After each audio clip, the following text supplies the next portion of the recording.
The CoinDesk Spotlight is brought to you by Nexo, the place to earn on Bitcoin, Ethereum, and more.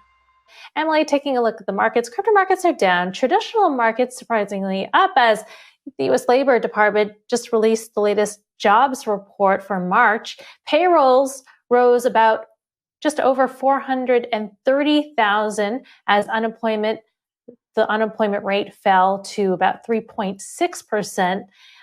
We are seeing the crypto market slightly down in EU trade after a vote by the EU Parliament on pretty privacy-cutting crypto regulations in Europe. Also, Emily, we're taking a look at Senator Warren, who is talking about CBDCs.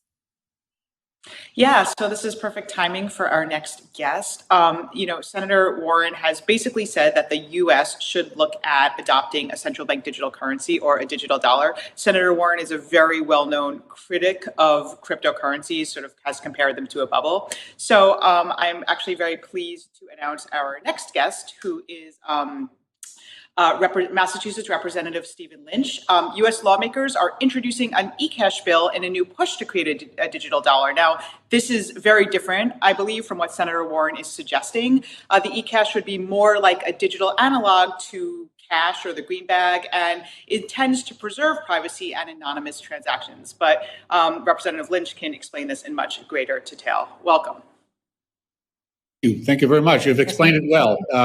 So our idea behind this bill was actually to try to replicate as much as possible the fungibility and the anonymity of cash, right?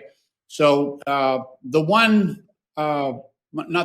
a central concern with much of crypto is that in order to use some of these currencies, you need to give up data. And so the anonymity of cash, especially for small transactions, would allow us to preserve some of that anonymity.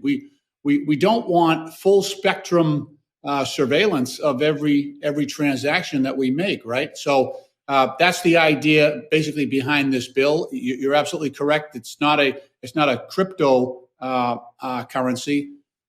It really relies on both technology, hardware, and software to make sure that we have widespread inclusivity.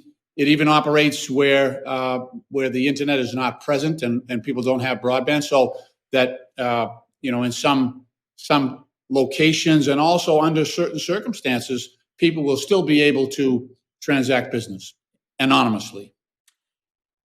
So thank you. That was a very good explanation. And just to provide even more context here, so one of the main opposition to the idea of a central bank digital currency is exactly this: privacy protections, right? Because, many in the US, including at the Federal Reserve, have said, okay, if we're going to introduce this, we need to make sure that we ensure privacy. So your proposal makes a lot of sense, right? It's the idea that we would get the benefits of this digital currency without the drawback of having, the government being able to potentially track every citizen transaction, right?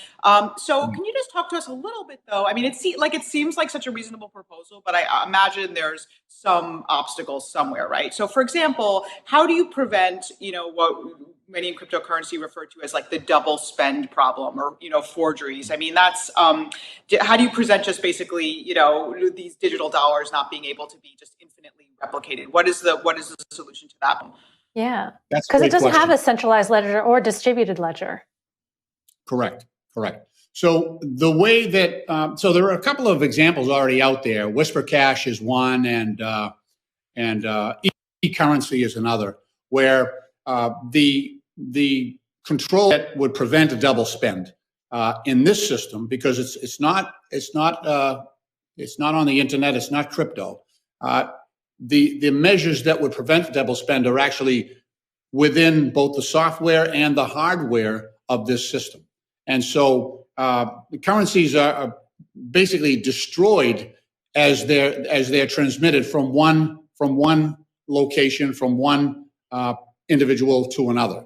And that could be done by a card, probably most commonly envisioned, but also this could be on a person's phone. But once the currency is transferred to another bearer, that currency is destroyed within that the holder's technology or card.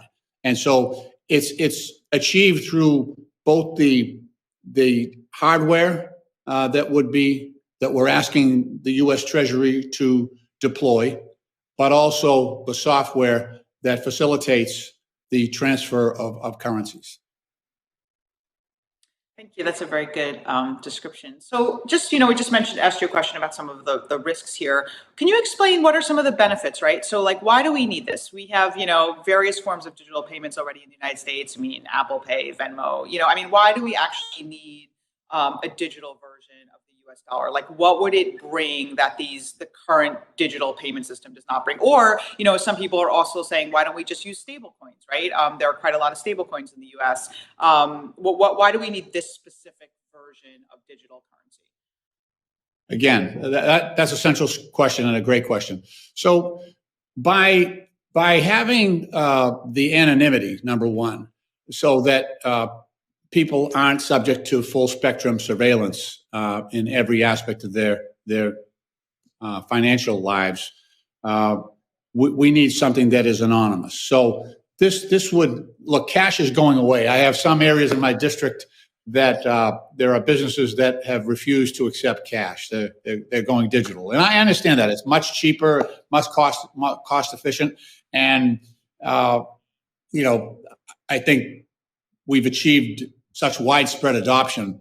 I think they figure this is a good move on their part. But I also have certain demographics in certain locations where that's shutting out a significant part of the people that I represent. I have people of color in certain areas of my district that don't have access to high technology, and so they're out. If you expand that worldwide, you can see where there are certain locations that would be greatly deserved by eliminating cash completely. So what we're trying to do is, we know it's going to, the digital aspect of this is very beneficial. So what we're trying to do is to recreate cash basically in a digital form with all of its qualities. And also during times of stress, if there are stresses on the CBDC system, this would provide an opportunity for people to conduct their business without interruption.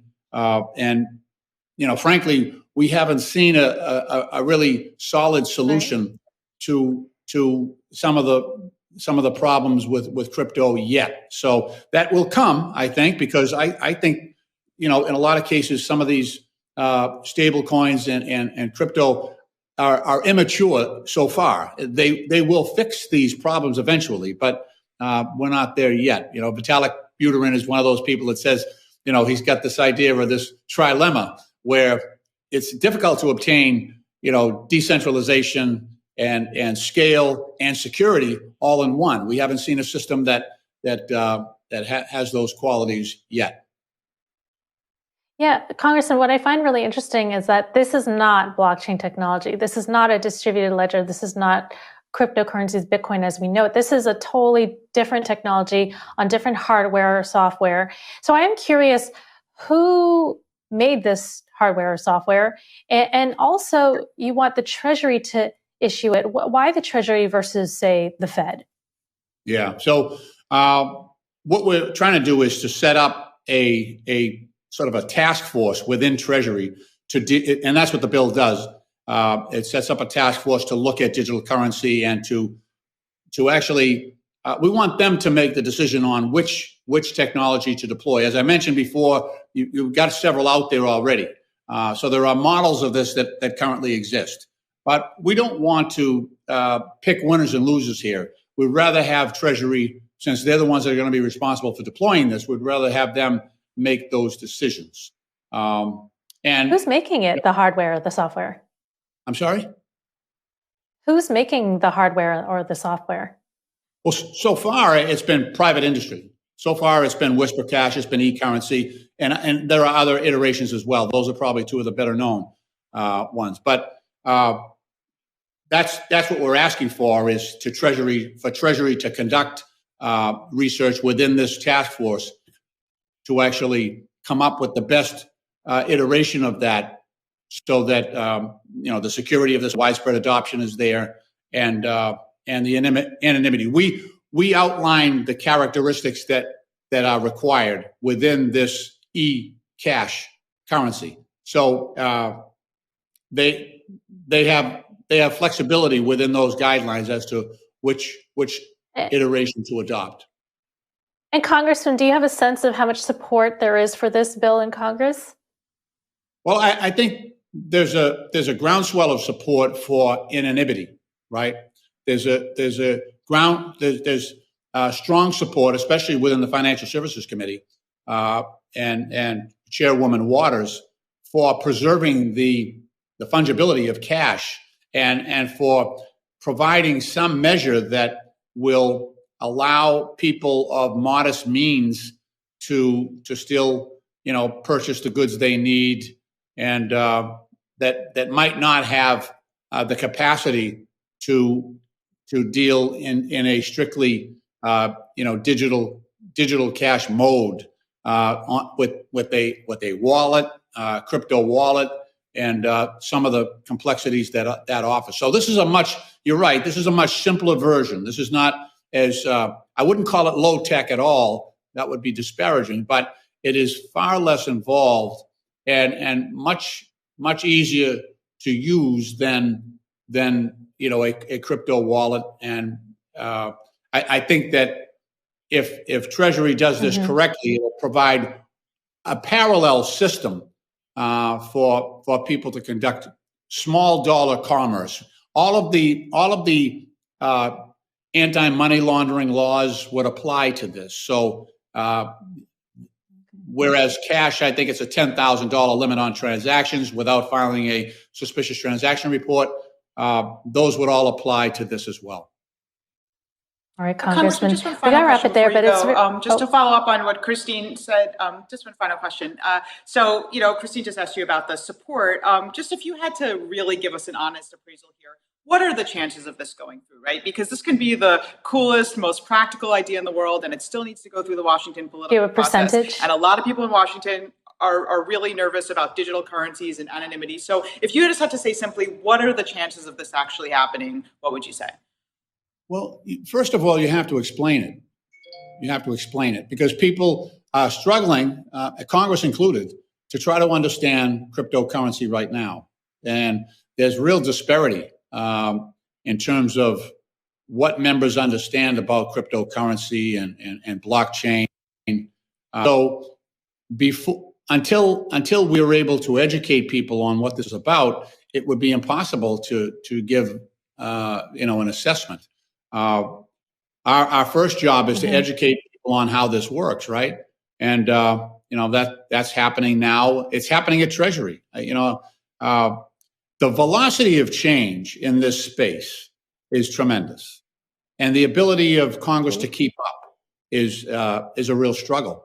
It really is. So those are the challenges we face, and we're trying to explain it. So it's probably a lot easier to explain than crypto, right?